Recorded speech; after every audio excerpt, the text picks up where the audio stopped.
Allahu Akbar, Allahu Akbar, Allahu Akbar, Allahu Akbar, Allahu Akbar, walillahil hamd.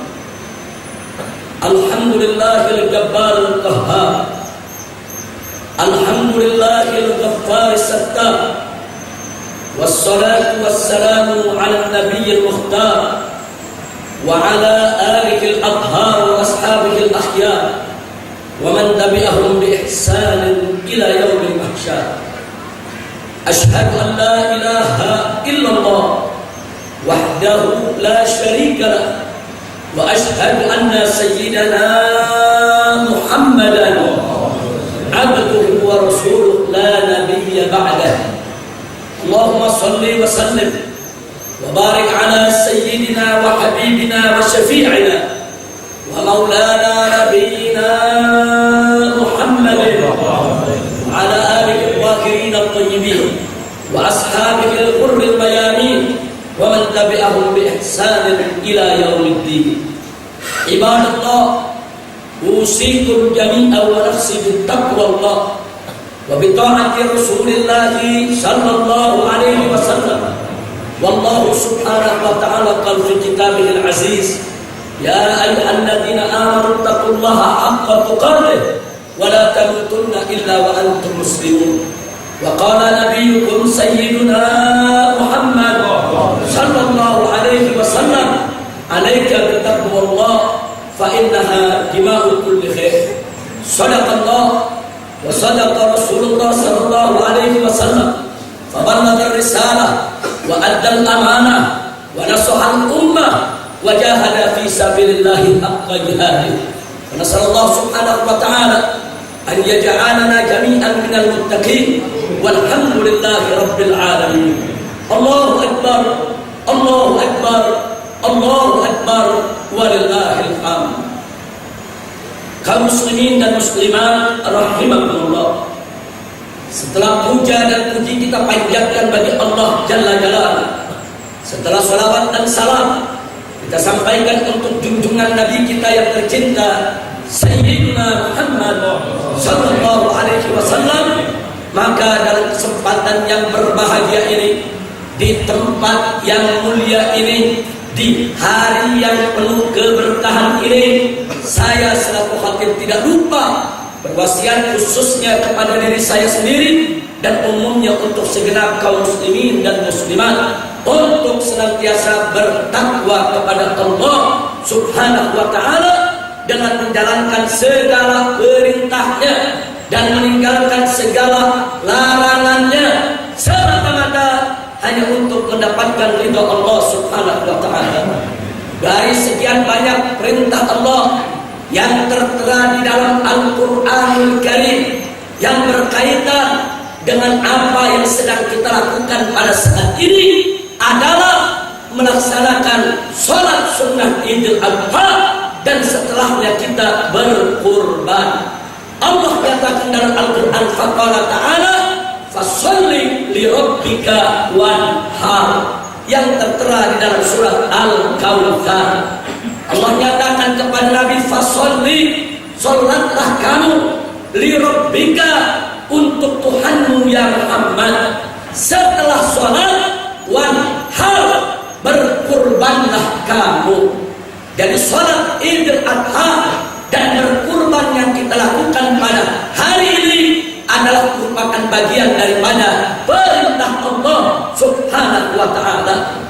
Dalam mazhabul Imam Syafi'i radhiyallahu ta'ala anhu dinyatakan bahwa berkurban, saudara, hukumnya adalah sunnatun muakkadah. Pengertian sunnatun muakkadah, sunnah yang sangat dianjurkan, sunnah yang sangat ditekankan. Kenapa? Karena Nabi seumur hidupnya tidak pernah meninggalkan sunnah ini, saudara. Karena selalu dan selalu setiap Idul Adha Nabi berkorban, melazimkan diri melaksanakan kurban, di mana Nabi tidak pernah meninggalkannya, maka kedudukan sunnahnya menjadi sunnatul muakkadah.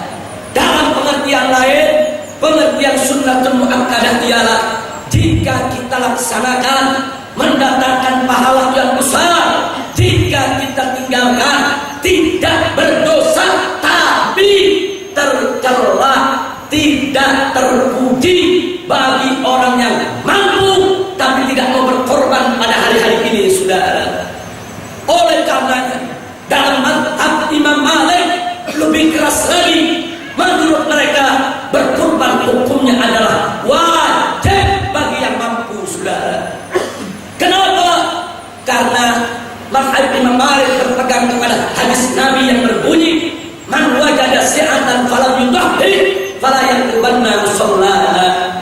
Di mana dikatakan, saudara, oleh Nabi, barang siapa yang mendapatkan keluasan rezeki, kemampuan untuk berkurban, falam yudahhi, tapi dia tidak mau berkurban, fala yaqubanna musallana, maka jangan dia dekat-dekat dengan tempat sholat kami umat Islam.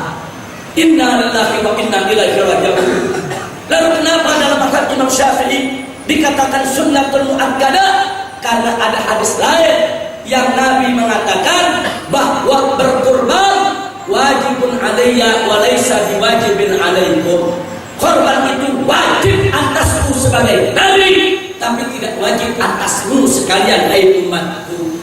Menggabungkan dua hadis inilah dalam mazhab Imam Syafi'i dikatakan sunnatul muakkadah. Dia sunnah tapi dekat kepada wajib. Dibilang wajib tapi kalau ditinggalkan dia tidak berdosa, saudara.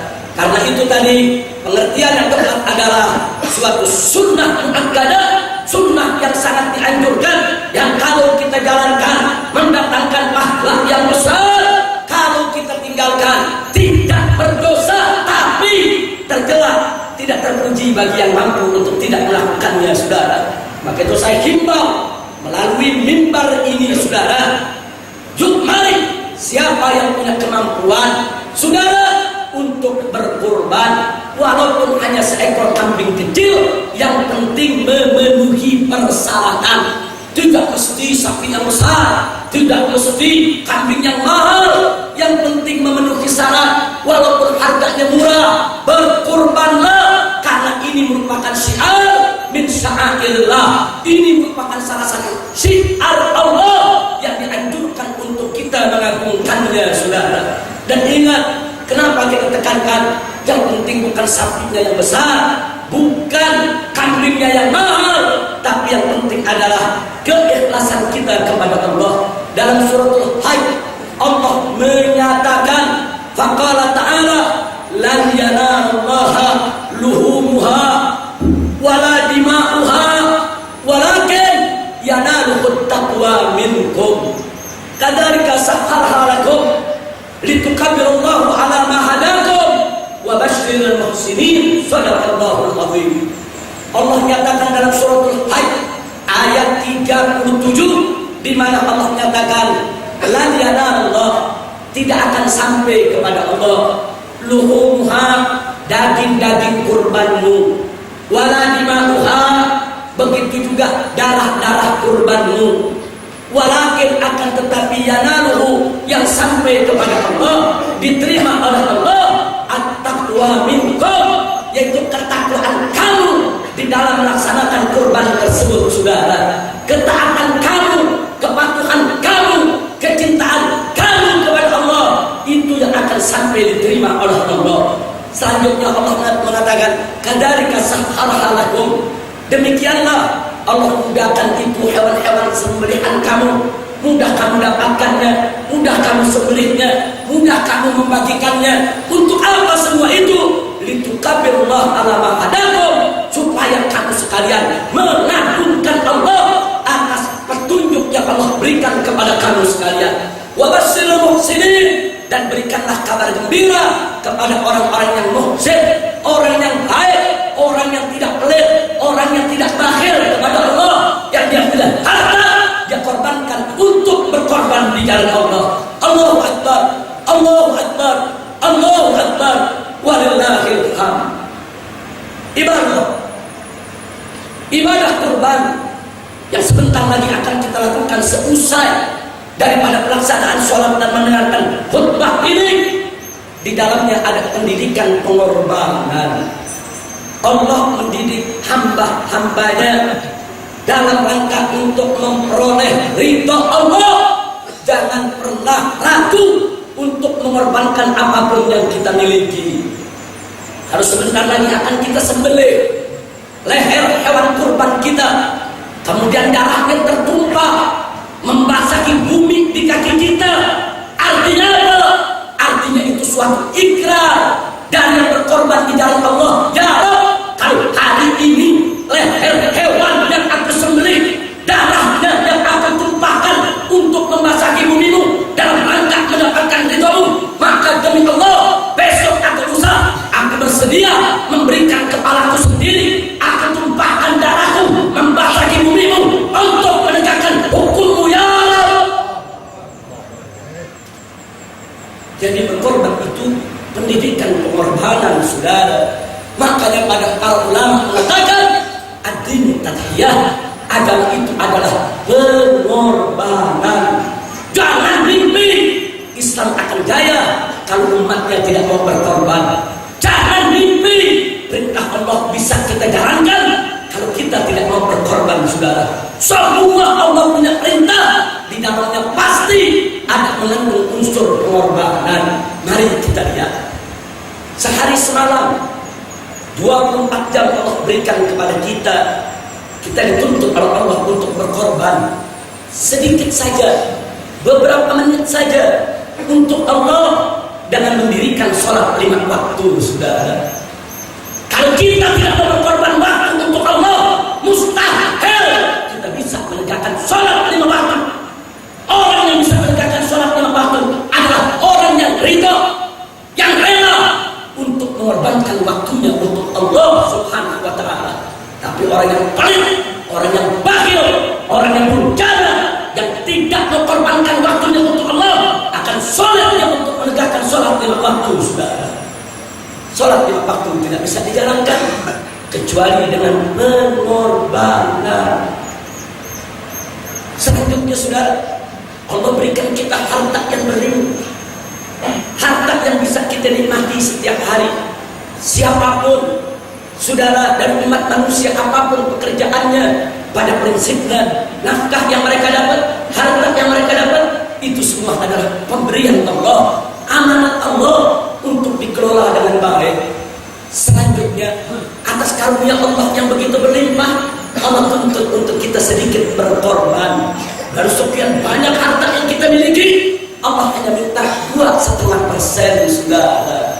Allah tidak minta 50%, Allah tidak minta 70%, Allah tidak minta 30%, Allah minta 2,5%. Korbankan di jalan Allah. Mereka yang tidak punya semangat berkorban, jangan mimpi akan mampu untuk menunaikan ibadah zakat.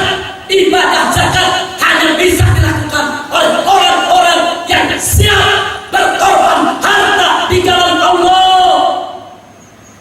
Ya, zakat ada ibadah pengorbanan. Kemudian mari kita lihat, saudara, sepanjang hari Allah berikan kita nikmat sehat wal afiat, nikmat energi, nikmat tenaga. 1 tahun selama 12 bulan Allah bebaskan kita untuk menggunakannya, asal jangan langgar hukumnya, saudara. Tapi sepanjang setahun itu Allah minta kita berkorban selama 1 bulan untuk berpuasa mencari ridha Allah. 1 bulan itu pun setiap hari tidak 24 jam kita puasa, hanya berpuasa dari mulai fajar, dari mulai subuh sampai maghrib, saudara. Kita berpuasa tidak disuruh berlapar-laparan, karenanya kita dianjurkan untuk sahur sebelum masuk waktu subuh, saudara, supaya kita tetap bertenaga di siang hari bulan Ramadan. Sedikit Allah tuntut tenaga kita untuk dikorbankan, itu pun untuk memperoleh kesehatan. Sumu tasihu, puasalah kamu, niscaya pasti kamu akan sehat, kata Nabi, saudara. Bagi mereka yang tidak mau untuk mengorbankan tenaganya, energinya untuk berpuasa di bulan Ramadan, jangan mimpi dia akan mampu berpuasa di bulan Ramadan, saudara. Seberat apapun tantangan di bulan Ramadan, sepanas apapun cuaca di bulan Ramadan, kalau kita punya semangat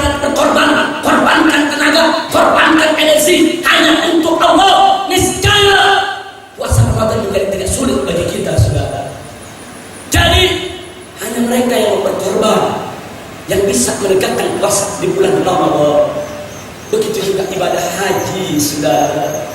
Himpunan aneka ragam pengorbanan.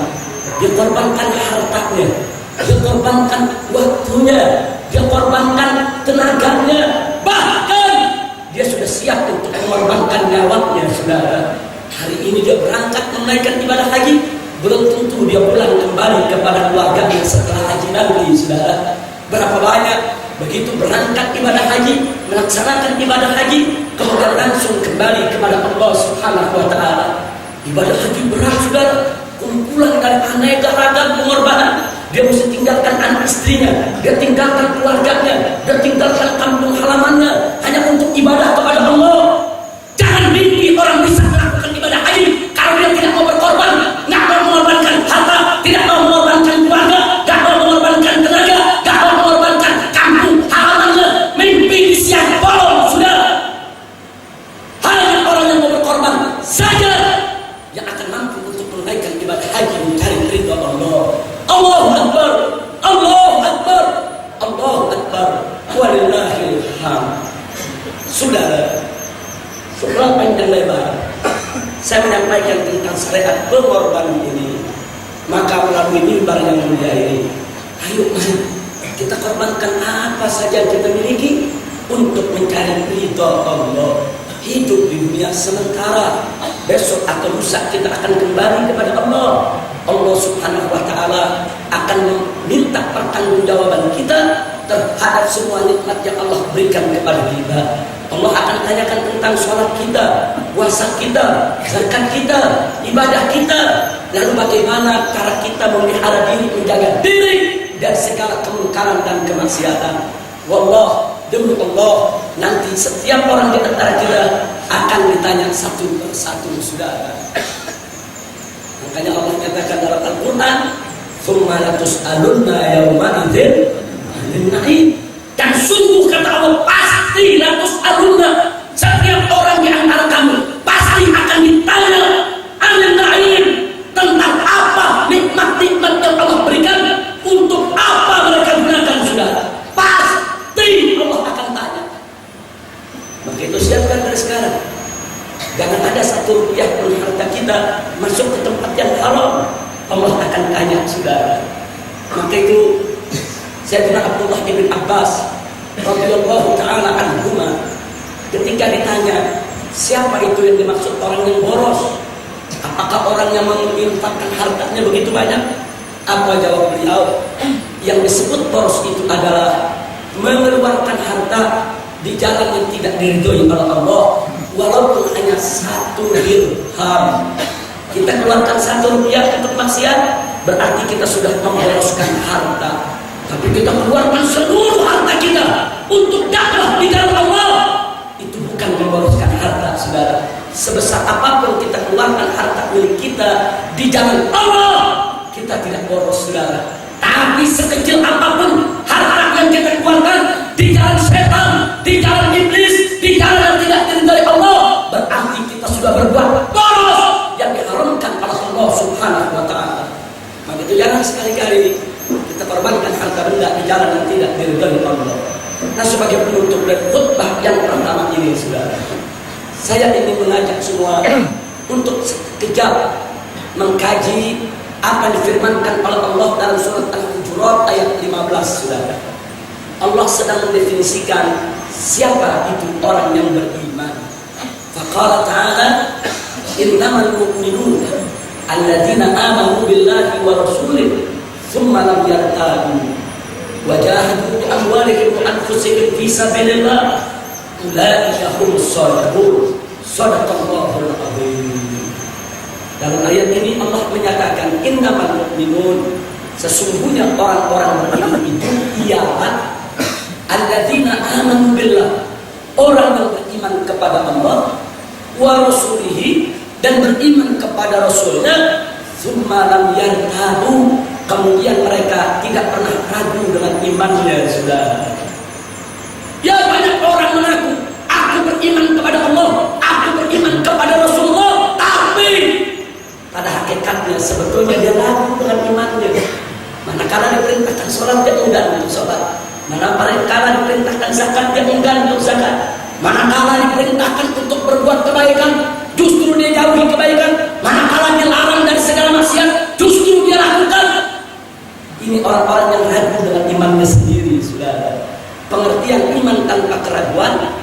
iman yang mutlak, totalitas kepatuhan hanya untuk Allah dan Rasulnya.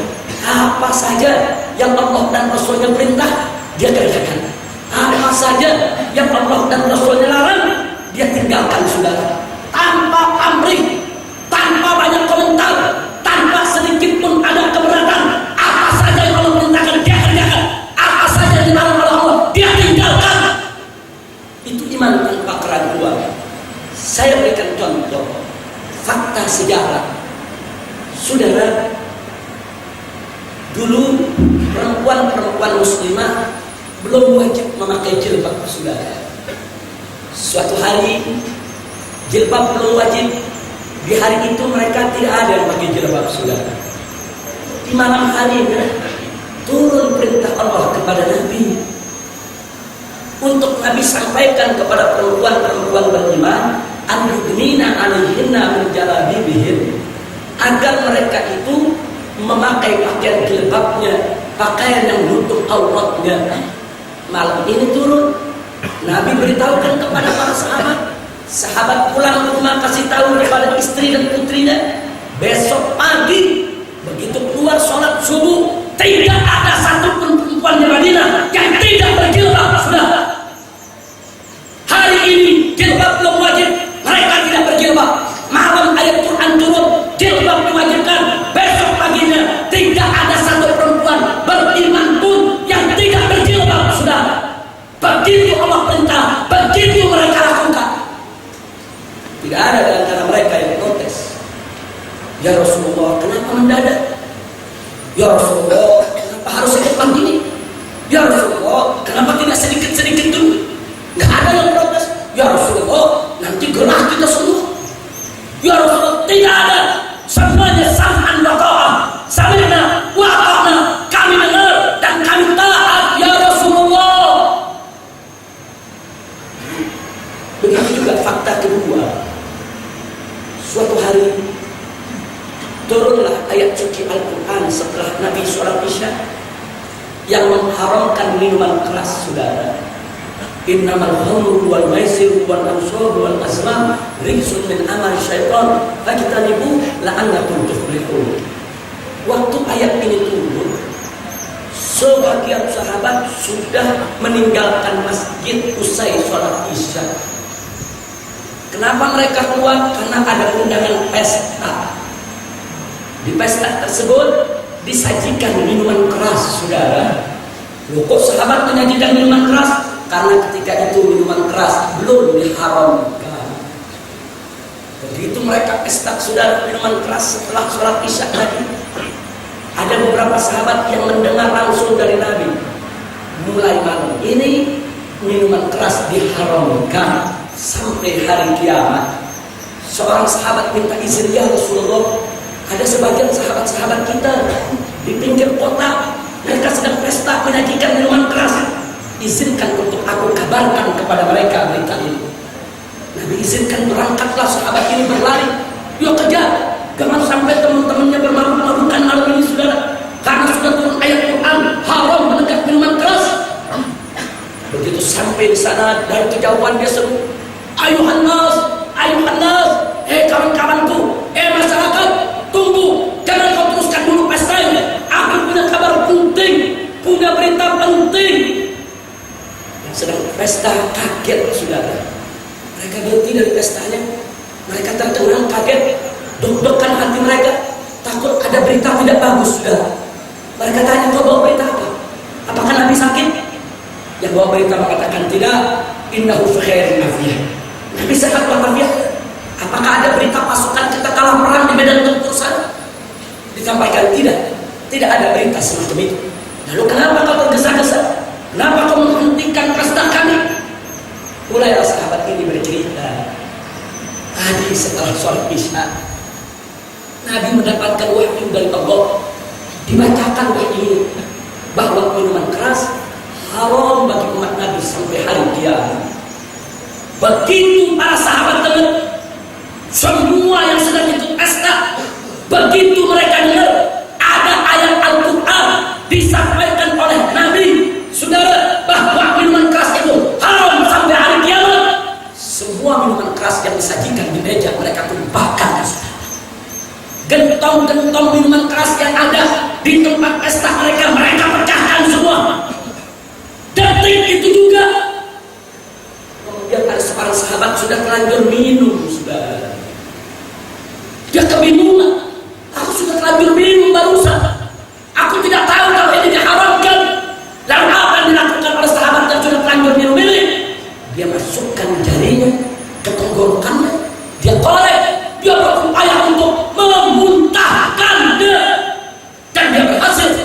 Akhirnya dia muntah, dia keluarkan isi perutnya sudah. Subhanallah. Padahal tadi dia minum, dia tidak tahu, dia tidak dosa sudah. Tapi dia tahu, waktu dia minum tadi sebetulnya sudah haram. Walaupun dia tidak dosa karena dia tidak tahu, tetap dia tidak berani melanggar perintah Allah dan Rasulnya. Dia memuntahkan. Inilah salah satu bentuk iman tanpa keraguan, saudara. Jadi iman tanpa keraguan itu, kalau Allah suruh sholat, ya sholat loh. Kalau Allah suruh puasa, ya puasa. Kalau Allah suruh zakat, ya zakat. Kalau Nabi sudah haramkan minuman keras, narkoba, ganja, morfin, babi, anjing, dan aneka ragam makanan, jauhkan loh. Jangan kita konsumsi, saudara. Ittaqullah. Bertakwalah kepada Allah Subhanahu wa ta'ala. Nah, mudah-mudahan mafata-fata, biarkan yang telah berlalu dari bagian sejarah hidup kita dia berlalu. Tapi mari kita song-song masa depan ini, saudara, di depan kita dengan iman dan takwa. Semoga Allah menghapus segala dosa kita, menghapus segala kesalahan kita. Dan Allah Subhanahu wa ta'ala menjadikan kita hamba-hambanya yang sholihin. Allahu Akbar, Allahu Akbar, Allahu Akbar, walillahil hamd. Inilah isi ceramah khutbah yang pertama dari Idul Adha ini, dan akan kita sambung dengan khutbah yang kedua. Setidaknya rukun dan syaratnya kita lengkapi. Mudah-mudahan Allah akan menerima ibadah kurban kita semua. Terakhir dalam khutbah ini saya ingatkan, kita boleh berkurban sampai akhir ayam tasbih, sampai hari keempat lebaran, saudara. Hari ini tanggal 10 Dzulhijjah, hari pertama lebaran. Besok tanggal 11, kemudian tanggal 12, kemudian tanggal 13, Anda bebas. Anda mau berkurban di hari yang mana. Tapi ingat, khusus untuk tanggal 13, jangan sampai masuk maghrib, saudara. Batas akhirnya adalah asar. Sebagaimana asar batas akhir kita untuk bertakbir, maka asar itu pula kita masih boleh untuk berkorban. Kalau yang hari ini belum ada rezeki, besok baru dapat rezeki, besok dia boleh berkorban. Besok belum ada rezeki, lusa ada rezeki, lusa masih boleh berkorban. Berlomba kita berkorban. Jangan pandang remeh pahala korban. Pahala besar, bisa menghapus kesalahan kita, menghapus dosa kita, mendatangkan rahmat barokah dari Allah, mendatangkan ridha Allah. Walaupun hanya seekor kambing kecil yang murah, yang penting memenuhi persyaratan. Barakallahu li wa lakum fil Qur'anil azim. Nafa'ani wa iyyakum bima fihi minal ayati wa dzikril hakim. Aqulu qawli hadza wa astaghfirullah li wa lakum wa lisa'iril muslimina wal muslimat wal mu'minina wal mu'minat al ahya'i minhum wal amwat. Fastaghfiruhu innahu huwal ghafurur rahim. Allah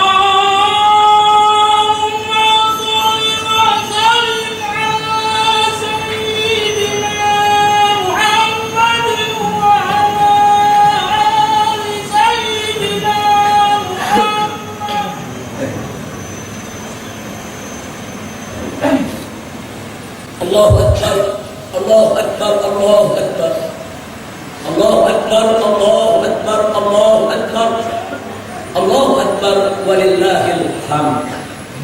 Allahu Akbar kabira, walhamdulillahi katsira, wa subhanallahi bukratan wa asila. Sallallahu ala sayyidina Muhammadin ala alihi wa sahbihi wa sallama tasliman katsira. La ilaha illallah wa la na'budu illa iyyah mukhlishina lahu ad-din walau karihal kafirun walau karihal musyrikun walau karihal munafiqun. La ilaha illallah wahdahu sadaqa wa'dahu wa nasara 'abdahu wa 'azza junudahu wa hazama al-ahzaba wahdahu. La ilaha illallah wallahu akbar, Allahu akbar, walillahil hamd. Ibadallah, ma'asyiral muslimin wal muslimat rahimakumullah, usikum jami'an wa nafsi bittaqwallah wa bi ta'ati Rasulillah sallallahu alaihi wasallam wa kunu ma'as sadiqin. Wallahu subhanahu wa ta'ala qala fi kitabihil aziz, ya ayyuhalladzina amanu taqullaha wa kunu ma'as sadiqin. Ibadallah, hayya bina nakum bitahiyya fi hadhihi al-ayyam al-ayyam at-tayyibatil mubarakah. Wallahu subhanahu wa ta'ala qala fi kitabihil aziz, fasalli li rabbika wanhar. Wa qala nabiyyukum sayyidina Muhammadin sallallahu alaihi wasallam, man wajada si'atan falam yudhi fala yaqrubanna musallana. Sadaqallah wa sadaqa Rasulullah sallallahu alaihi wasallam. Faballagha risalah wa adda al-amanah wa nasaha al-ummah wa jahada fi sabilillah haqqa jihadih. Wallahu ma'al khulafa ar-rasyidin sadatina Abi Bakr wa Umar wa Uthman wa Ali wa Ubayd al-Hasan wal Husain wa annati as-sahaba wa tabi'in tabi'in wa man tabi'ahum bi ihsan ila yaumiddin. Allahumma ighfir lil mu'minina wal mu'minat والمسلمات الأحياء منهم والأموات. اللهم أعز الإسلام والمسلمين وقوم الإسلام والمسلمين وانصر الإسلام والمسلمين إنك أنت خير الناصرين. اللهم أذل الشرك والمشركين ودمر أعداءك أعداء الدين. يا قوي يا متين يا قوي يا متين يا قوي يا متين إنك على كل شيء قدير. اللهم انصر المجاهدين في كل مكان، فانصر المجاهدين في أفغانستان، وانصر المجاهدين في ميانمار، وانصر المجاهدين في فلبين، وانصر المجاهدين في باتاني، وانصر المجاهدين في كشمير، وانصر المجاهدين في العراق، وانصر المجاهدين في مصر، وانصر المجاهدين في سوريا، وانصر المجاهدين في صوماليا، وانصر المجاهدين في فلسطين. اللهم حرر المسجد الأقصى من يد اليهود والنصارى. اللهم طهر المسجد الأقصى من رجس اليهود والنصارى. اللهم رجع المسجد الأقصى إلى أيدي المسلمين. اللهم بارك لأندونيسيا، اللهم بارك لأندونيسيا، اللهم بارك لأندونيسيا، فبارك لعلمائها وأمرائها ورعياتها من المسلمين والمسلمات والمؤمنين والمؤمنات.